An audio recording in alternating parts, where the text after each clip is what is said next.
لا حول ولا قوة إلا بالله العلي العظيم. أعوذ بالله من الشيطان الرجيم. بسم الله الرحمن الرحيم. الحمد لله الذي جعل الحمد مفتاحا لذكره وسببا للمزيد من فضله ودليلا على آلائه وعظمته. ثم الصلاة والسلام والتحية والإكرام على خير خلقه وأفضل بريته حافظ سره ومبلغ رسالاته الذي سمي في السماء بأحمد وفي الأرض بأبي القاسم محمد.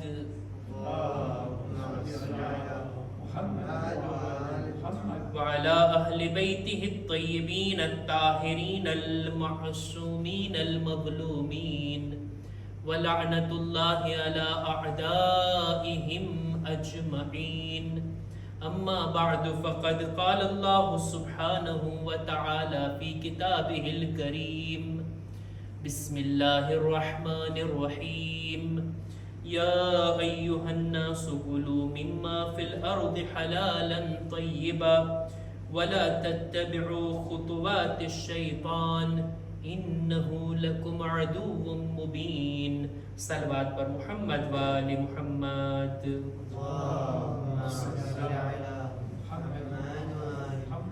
શબ જુમા અલ્લાહની બંદગી અને ઇબાદત કરવાની શબ. સામાન્ય રીતે આ શબની અંદર અને આવતીકાલનો દિવસ જુમાની અંદર આપણી જે કંઈ ઇબાદતો હોય, જે કંઈ આપણે બંદગી કરતા હોઈએ એમાં વધારો થવો જોઈએ. આ શબે જુમા અને જુમાનો એક ખાસ એહતરામ છે. ખુદાએ આ શબે જુમા અને જુમાને આપણી દામનમાં રાખ્યા.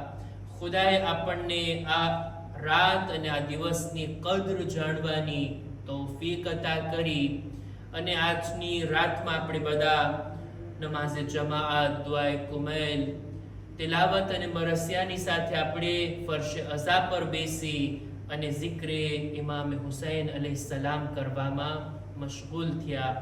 ખરેખર આ ખુદા તરફથી મળેલી એક તૌફીક છે. શબે જુમાની અંદર આપણે રાબેતા મુજબ કુરાન મજીદની આયતની તફસીરને રજૂ કરતા હોઈએ છીએ. આજે પણ ચાહું છું સૂરે બકરાની 168 અને 69 અને 169મી આયતની મારે તફસીર તર્જુમાની હદ સુધી અને ટૂંકમાં રજૂ કરવું છે. ખુદાવંદે આલમ આ આયતોની અંદર વાતની શરૂઆત કરે છે ખાવા પીવાની ચીજથી.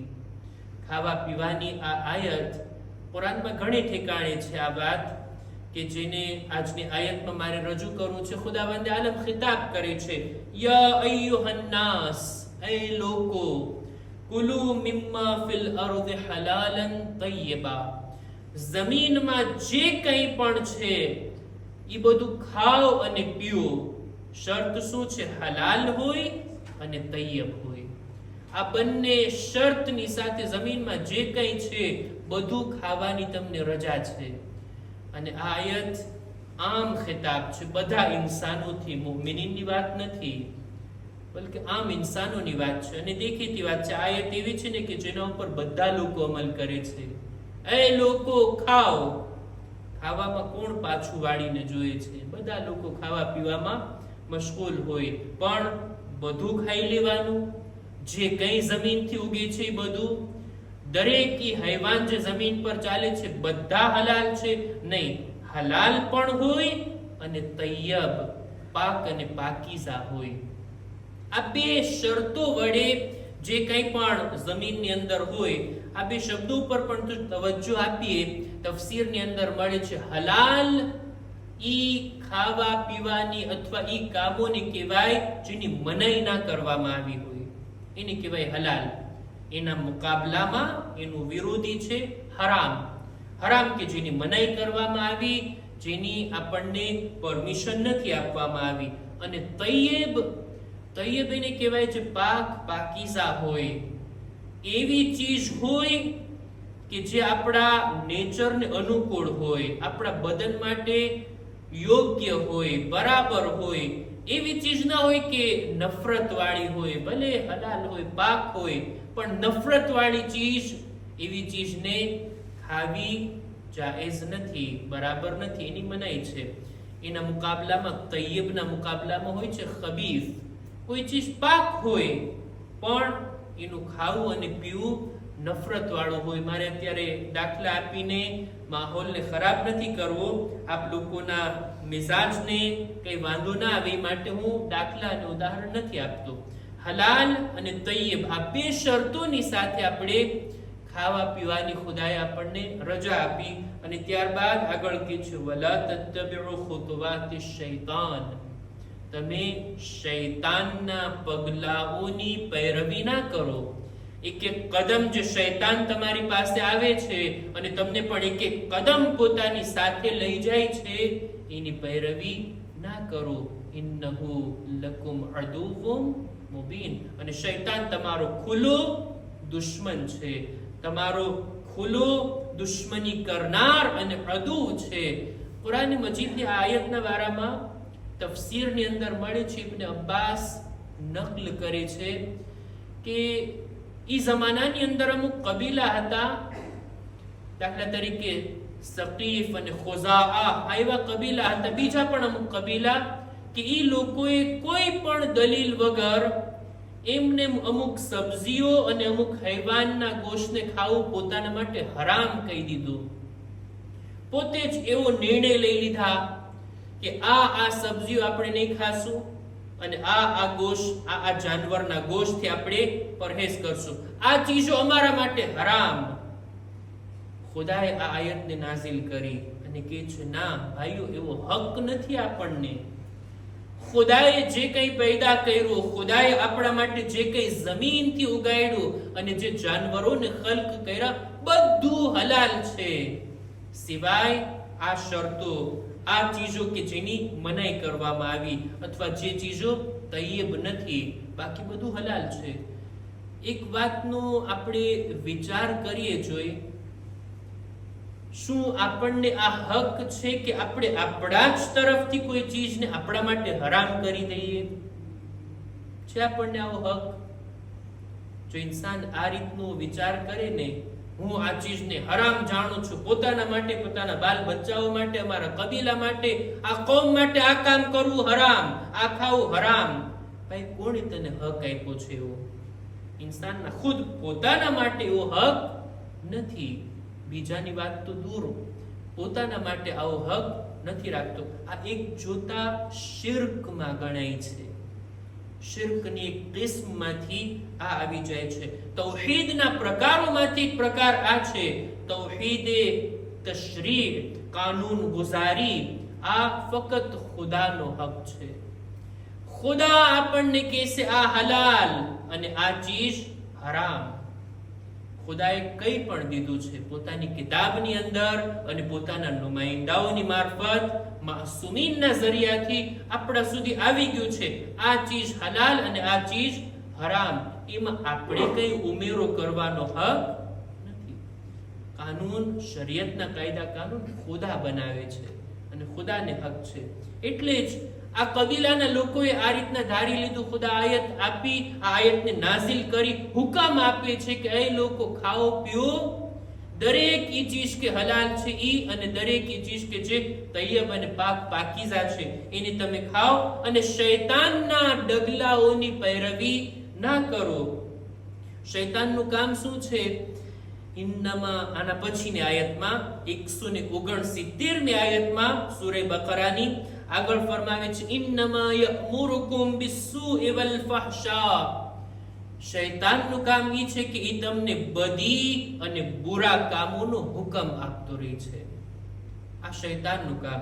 શૈતાન ક્યારેય સારું કામ ઇન્સાન પાસે નહીં કરાવે. આ વાતને યાદ રાખી લેવું જોઈએ. શૈતાનના દિલમાં કોઈ જાતની આપણા માટે હમદર્દી નથી. ક્યારેય પણ સારા કામનો, નેક કામનો આપણને હુકમ નહીં આપે. હંમેશા બુરા કામો તરફ, બુરાઈઓ તરફ, બુરા વિચાર તરફ, બુરા ખ્યાલાત તરફ આપણને ખેંચતો રહે અને બોલાવતો રહે. અને શૈતાનનું એક કામ આ પણ છે, વઅન તકૂલુ અલલ્લાહિ મા લા તઅલમૂન.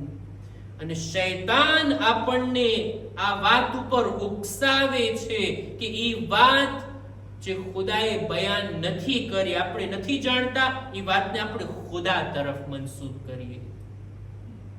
આ શાન નુઝુલ જે ઇબ્ન અબ્બાસ બયાન કરે છે કે અમુક કબીલાઓએ અમુક સબ્જીઓ અને અમુક હૈવાનોને ખાવું પોતાના માટે હરામ કરાર દીધું, અને આ હરામ હોવું ખુદા તરફ મનસૂબ કર્યા કે ખુદાએ કીધું છે આ નહીં ખાવાનું, ખુદાએ આ ચીજને આપણા માટે હરામ કીધી છે. ભાઈ, ખુદા તરફ કોઈ ચીજને મનસૂબ કરવી કોઈ પણ દલીલ વગર, કોઈ પણ તર્ક અને લોજિક વગર ખુદા તરફ કોઈ વાતને મનસૂબ કરવી ને, આ શૈતાનનું કામ છે.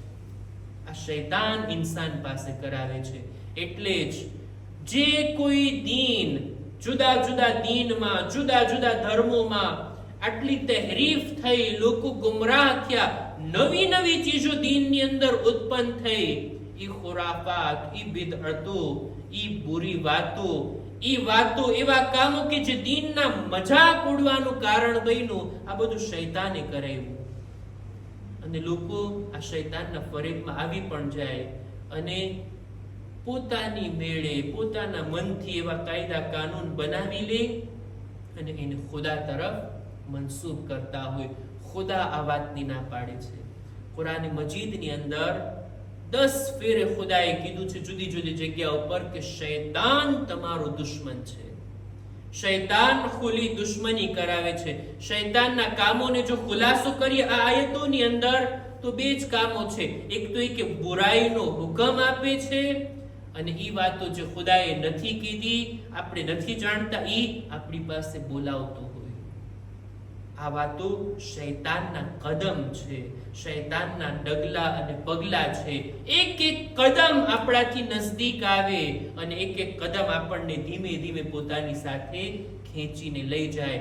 ખુદા આ વાતોની અંદર આપણા માટે હુકમ આપે છે કે ખાઓ, અને ખાવા પીવાની અંદર આ વાતની પણ ચોખવટ કરીને વાતને પૂરી કરો કે શરીયતની અંદર, ઇસ્લામની અંદર, આપણા દીન અને મઝહબની અંદર તમે જ ઇન્સાફથી કહો જોઈએ અમુક ચીજો ખાવાની છે ને અમુક ચીજો નથી ખાવાની, અમુક ચીજો હલાલ છે અને અમુક ચીજો હરામ છે. હરામ ચીજો ઓછી છે કે હલાલ ચીજો ઓછી છે? જેટલું ખાવાનું ખુદાએ રજા આપી છે ઈ આઈટમો વધારે છે કે જે ચીજોથી આપણને રોક્યા છે ઈ વધારે છે?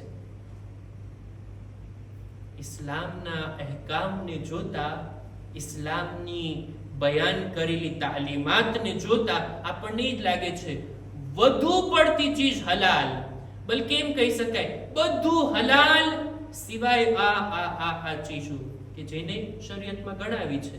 બધું તમે પી શકો છો સિવાય આ પીણું કે જેની મનાઈ કરવામાં આવી. બધા જાનવરો હલાલ સિવાય આ ચીજો કે જેની મનાઈ કરવામાં આવી. અસલ અને હકીકત હલાલ હોવા ઉપર છે. કોઈ ચીજ હરામ હોય ને એના માટે દલીલ જોઈએ, એના માટે આપણને કુરાન અથવા હદીસથી કોઈ સબૂત જોઈએ. કોઈ ચીજ હરામ તો પૂછી શકાય શા માટે આ હરામ, પણ હલાલ હોવા વિશે કોઈ જાતનો સવાલ કરવાની જરૂર નથી કે પાણી પીવું હલાલ છે કે નહીં. પહેલા આપણે કુરાનમાં જોઈએ, હદીસમાં જોઈએ. એમ છે દૂધ પીવું હલાલ છે કે નહીં, આ ચીજ પીવું હલાલ છે કે નહીં? ના, હલાલ ચીજો જે છે બધું હલાલ. હરામ હોવા માટે દલીલની જરૂર, હરામ માટે આપણે સવાલ કરવો જોઈએ, હરામ હોવા માટે આપણી પાસે કુરાન અને હદીસથી કોઈ સાબિતી હોવી જોઈએ તો એ ચીજો હરામ. ખુલાસો કહેવાનો મતલબ એ કે સૂરે બકરાની મેં 2 આયતોની તિલાવત કરી, 168મી અને 169મી. એનો ભાવાર્થ આ થાય કે એ લોકો, તમે ઈ ચીજો ખાઓ જે તમારા માટે હલાલ હોય અને તૈયબ હોય, પાકીઝા હોય, અને શૈતાનના ડગલા અને પગલાથી તમે બચો. એ તમારો મોટો દુશ્મન છે. શૈતાન તમને બુરાઈ અને બુરા કામો તરફ બોલાવે છે અને શૈતાન આ વાત ઉપર ઇન્સાનને ઉકસાવે છે કે એવી વાતો ખુદા તરફ મનસૂબ કરો જે તમે નથી જાણતા, જે વાત ખુદાએ બયાન નથી કરી. ખુદા ઇન્શાઅલ્લાહ આપણને બધાને શૈતાનના શરથી મહેફૂઝ રાખે. આજનો દિવસ જે આપણે પસાર કર્યા, આપણા છઠ્ઠા ઇમામની ગમનાક શહાદતનો દિવસ. આ દિવસની અંદર આપણા છઠ્ઠા ઇમામની શહાદત થઈ. છઠ્ઠા ઇમામના જાનશીનના બારામાં મંસૂરનો હુકમ અને ફરમાન મદીનાના વાલી મુહમ્મદ બિન સુલૈમાનને લખે છે કે છઠ્ઠા ઇમામની શહાદત થઈ ગઈ. એણે પોતાના વસિયતનામામાં જે કોઈનું નામ લખ્યું હોય એમને કત્લ કરવામાં આવે, એને તરત જ મારી નાખવામાં આવે, એના બદનથી એના માથાને જુદા કરી દેવામાં આવે. એવા સખ્ત શબ્દોથી મંસૂરે દવાનીકીએ મદીનાના ગવર્નર મુહમ્મદ બિન સુલૈમાનને આવું ફરમાન લખ્યું. જવાબ આવે છે ત્યાંથી કે એ મંસૂર, છઠ્ઠા ઇમામની શહાદત બાદ જ્યારે એમનું વસિયતનામું ખોલવામાં આવ્યું તો એમાં એક નામ નહોતું, 5 નામ લખવામાં આવેલ હતા. અને એ મંસૂર જાણી લે, છઠ્ઠા ઇમામે વસિયતમાં એમ કીધું છે કે મારા બાદ મારા જાનશીન આ 5 લોકો છે. કયા કયા 5 લોકો? સૌથી પહેલું નામ છે મંસૂરનું, મારો જાનશીન મંસૂરે દવાનીકી છે.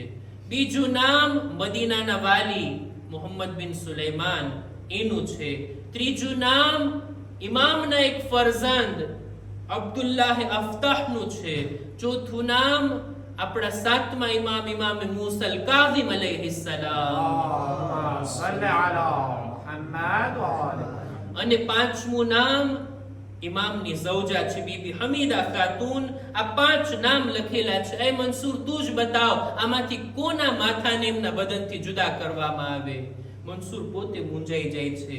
ઇમામ અજીબ વસિયત કરીને ગયા, આ 5માંથી કોઈને આપણે કત્લ નથી કરવા અને કોઈને આપણે આ બાબતે કોઈને કત્લ કરવાથી પોતે મોઢું ફેરવી લે છે. પણ ઇમામના ખાસ ચાહવા વાળાઓ, ઇમામના શિયાઓ, એ લોકો ઇમામની વસિયતને બરાબર સમજી લીધા કે ખરી વાત છે. ઇમામે 5 નામ તો લખ્યા પણ એક નામ દેખાય આવે કે કોણ ઇમામના જાનશીન હોવાને લાયક છે.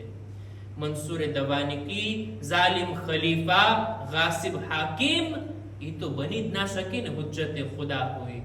એના તરફથી નિમાયેલો મદીનાનો ગવર્નર બની જ ના શકે ને, જાલિમનો નુમાઇંદો હુજ્જતે ખુદા હોય. અને ત્યારબાદ ઇમામે પોતાના એક ફરઝંદનું નામ લખ્યું અબ્દુલ્લાહ અફતા. એવા હતા કે ભલે નેક હતા, પરહેઝગાર કે સારા હતા, પણ એમના બદનમાં ઐબ હતો, બદનમાં ખોટ ખાપણ હતી. ઇમામ એ હોય છે કે જેમનું બદન કામિલ હોય, કોઈ જાતનો ઝાહિરી ઐબ પણ એમના અંદર ના જોવામાં આવે.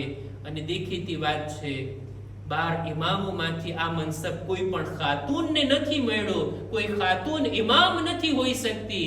એટલે એક જ નામ બચે છે, એ છે આપણા 7મા ઇમામનું નામ.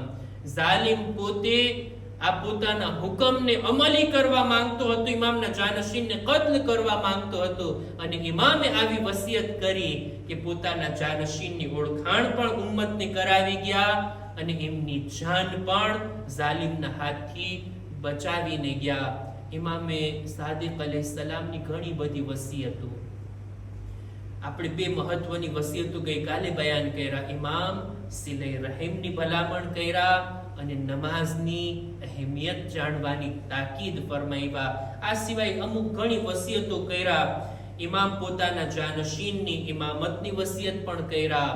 ઇમામ લોકોને નેક અને પરહેઝગાર બનવાની, વાયદા વફા કરવાની, અમાનતદારીની નસીહત પણ ફરમાવ્યા. પોતાની અઝાદારી મિનાના મેદાનમાં કરવાની પણ ઇમામે વસિયત કરી કે મારી મજલિસ બરગુજાર કરવામાં આવે, મારી મુસીબતોને બયાન કરવામાં આવે, મારા નામની અઝાદારી મિનાના મેદાનમાં થાય. અને ઇમામે વસિયત કરી હતી કે એમને એહરામના કપડામાં કફન આપવામાં આવે. ચોથા ઇમામનો એક યાદગાર લિબાસ કે જે છઠ્ઠા ઇમામ પાસે હતો એને કફન તરીકે આપવામાં આવે. અને એમને દફન કરવામાં આવે. છઠ્ઠા ઇમામની વસિયતના મુતાબિક એમને ગુસ્લ કફન પણ આપવામાં આવ્યું. એમના જનાઝાને શાન શૌકતની સાથે ઉઠાવવામાં આવ્યું. મદીના ઇમામનું વતન છે. મદીનામાં ઇમામના ચાહવા વાળાઓ છે, ઇમામના શાગિર્દો છે. શાનો શૌકતથી આપણા છઠ્ઠા ઇમામનો જનાઝો ઉઠે છે અને ઇમામને જન્નતુલ બકીમાં આપણા બીજા ઇમામની બાજુમાં જે ચોથા અને પાંચમા ઇમામ પણ દફન છે એમની બાજુમાં ઇમામને દફન કરવામાં આવે છે. સિપુર્દે લહેદ કરવામાં આવ્યા. હું અર્ઝ કરીશ, મૌલા, હક હતો તમારો, તમારા આટલા શાગિર્દો, આટલા ચાહવા વાળા, આટલા શાનો શૌકતથી તમારો જનાઝો ઉઠાવવામાં આવે અને આ રીતના તમને સિપુર્દે લહેદ કરવામાં આવે. પણ મૌલા, તમારા જદના મસાઈબને જ્યારે અમે જોઈએ છીએ, આંસુ રૂકતા નથી. ઈ સૈયદે શબાબ અહલિલ જન્ના, જન્નતના જવાનોના સરદાર, જેને રસૂલુલ્લાહ પોતાની પીઠ પર સવાર કરતા હતા, મિંબર પર પોતાની આગોશમાં બેસાડીને ખુતબો આપતા હતા. એ હુસૈન કે જ્યારે રસૂલની પુષ્ટ પર આવી જાય, રસૂલ સજદાને તુલાની કરી દેતા. હાય, એક વખત ઈ આવે છે કરબલામાં, એ હુસૈન કત્લગાહમાં શિમ્ર સીના પર સવાર. ઇમામને કત્લ તો કરવામાં આવ્યા, એમના સરને નૌકે નહેઝા પર ઉઠાવવામાં આવ્યું, ઇમામના જનાઝાને પામાલ કરવામાં આવ્યું. જનાબે ઝૈનબ કહે છે, એ રસૂલે ખુદા, આવો તમારા નવાસાને જુઓ, જેના અબા અને અમામાને લૂંટી લેવામાં આવ્યા, જેના લિબાસને લૂંટી લેવામાં આવ્યો, જેની લાશને ઘોડાની ટાપોથી પામાલ કરવામાં. ألا لعنة الله على القوم الظالمين وسيعلم الذين ظلموا أي منقلب ينقلبون إنا لله وإنا إليه راجعون. परवरदिगारा, हमारी आ मुख्तसर इबादत ने कबूल फरमा. खुदाया, हमारा माँ बाप ना गुनाहों ने माफ कर, हमारी औलाद ने नेक तौफीक अता कर. खुदाया, हमारा मरहुमीन ने मगफिरत फरमा. दरेक मुमिनीन मुमिनातनी जान माल इज्जत आबरूनी हिफाजत फरमा. ખુદાયા, જે મુમિનીન મુમિનાત બીમાર છે, અમુક બીમારોના હકમાં દુઆની ભલામણ કરવામાં આવી. ખુદાયા, તેઓને શિફાએ કામિલા અતા ફરમા. અમારા બદનમાં પણ સલામતી આપી, દરેક બીમારીઓથી અમોને મહેફૂઝ રાખ. ઝમાનાના ઇમામના ઝુહૂરમાં તાજીલ ફરમા. અમારો શુમાર એમના સાથીઓમાં કર. ربنا تقبل منا إنك أنت السميع العليم